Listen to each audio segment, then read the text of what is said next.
করারচর বনে বাস করত এক চালাক শিয়াল, নাম তার মিসকে।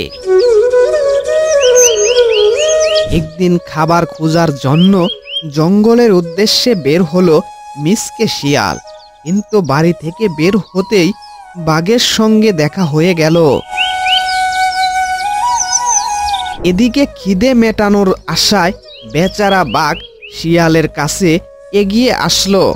মিসকে বাঘকে উদ্দেশ্য করে বলল, আসুন আসুন মহারাজা বাঘ মামা, হঠাৎ এই গরিবের বাড়িতে কি মনে করে? ভাগ্নে, তুই তো আমাকে ভুলেই গেছিস, তাই দেখতে এলাম। এদিকে খিদের জ্বালায় বাঘের পেট চো চো করতেছে। আগে পশুরাজ তাকে যেভাবে আদর যত্ন সাথে ভয় করত, কিন্তু এখন আর সেভাবে ভয় করে না, আবার আদর যত্নও করে না। হাজার হোক বনের রাজা বলে কথা, এটা তো তার অহংকারের জায়গা। এই অহংকার নিয়েই বাঘ সবাইকে শাসন করতে চায়, তার অহংকার ধরে রাখতে চায়। বাঘ মামা, যদি ভাগ্নের ঘরে একটু খাবার খেতেন তাহলে খুশি হতাম। আমি আমার শিকার নিজেই করি, অন্যের দয়ার খাবার আমি খাই না। বাঘ মামা, তুমি একদম চিন্তা করো না, একেবারে তরতাজা মাংস, তোমার খেতে কোনো অসুবিধা হবে না।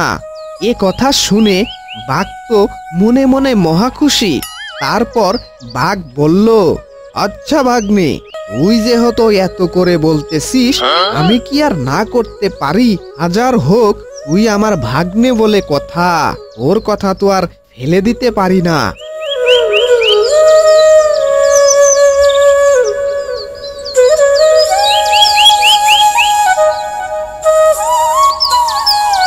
তারপর বাঘের সামনে মাংস আনা হলো, বাঘ খাওয়া শুরু করলো।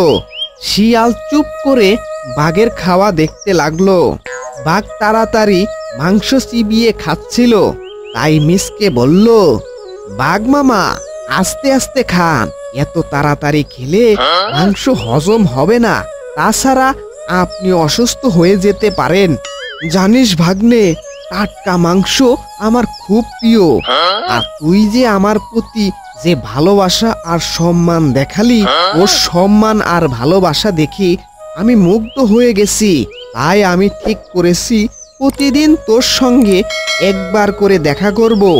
একদম সুস্বাদু তরতাজা মাংস আমার জন্য রেখে দিবি।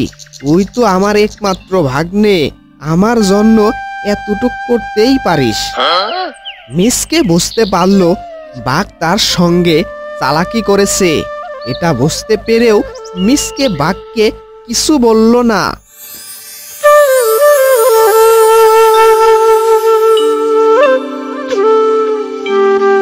পরের দিন মিসকে, মন্টু আর ঝন্টু শিয়াল শিকার করতে বের হলো। তারা অনেকক্ষণ হাঁটাহাঁটি করার পর সুন্দর একটি হরিণ দেখতে পেল। হরিণটি দেখতে ছোট হলেও দারুণ নাতুস নুতুস। তিন শিয়াল মিলে হরিণটাকে ধরার চেষ্টা করতে লাগলো।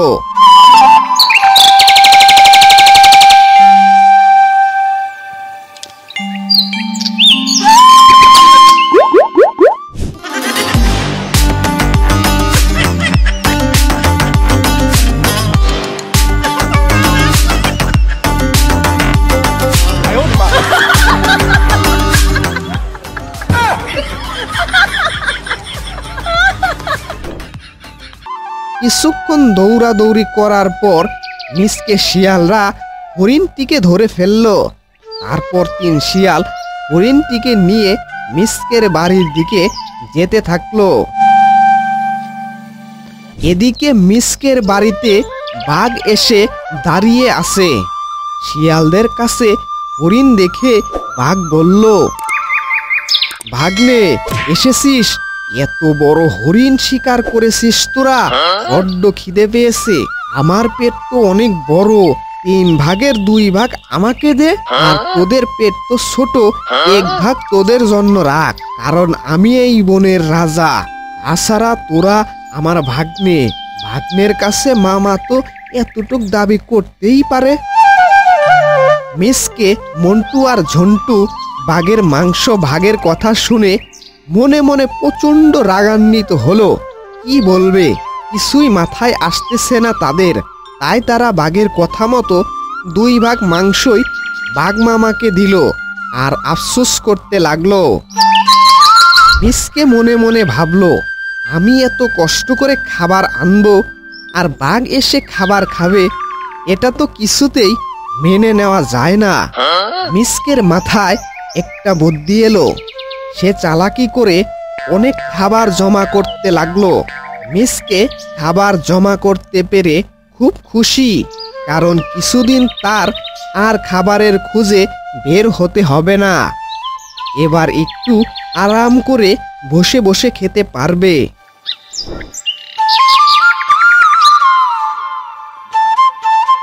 এদিকে খাবারের গন্ধ পেয়ে বাঘ এসে হাজির হলো মিসকের বাড়িতে।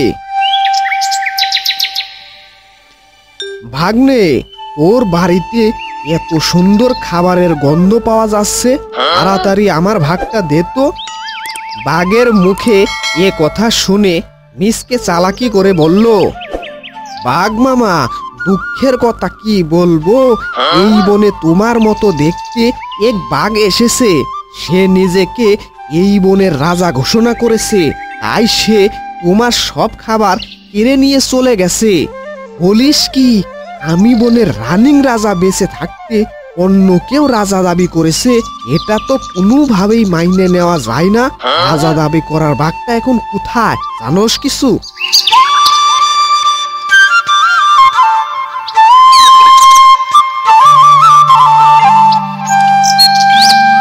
মিসকে চালাকি করে বাঘকে কুয়ার কাছে নিয়ে গেল।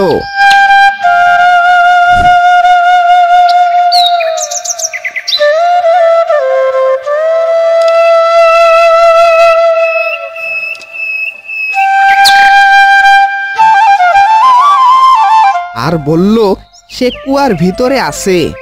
বাঘ যখন কুয়ার ভিতরে তাকালো, সে তখন কুয়ার পানিতে একটা বাঘ দেখতে পেল।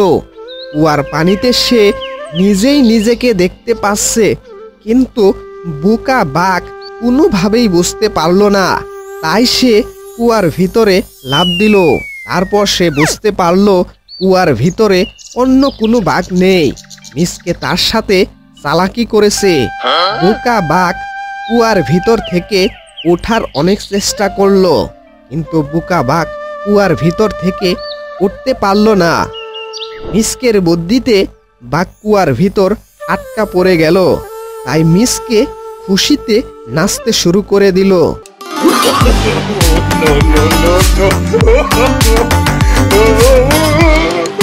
No.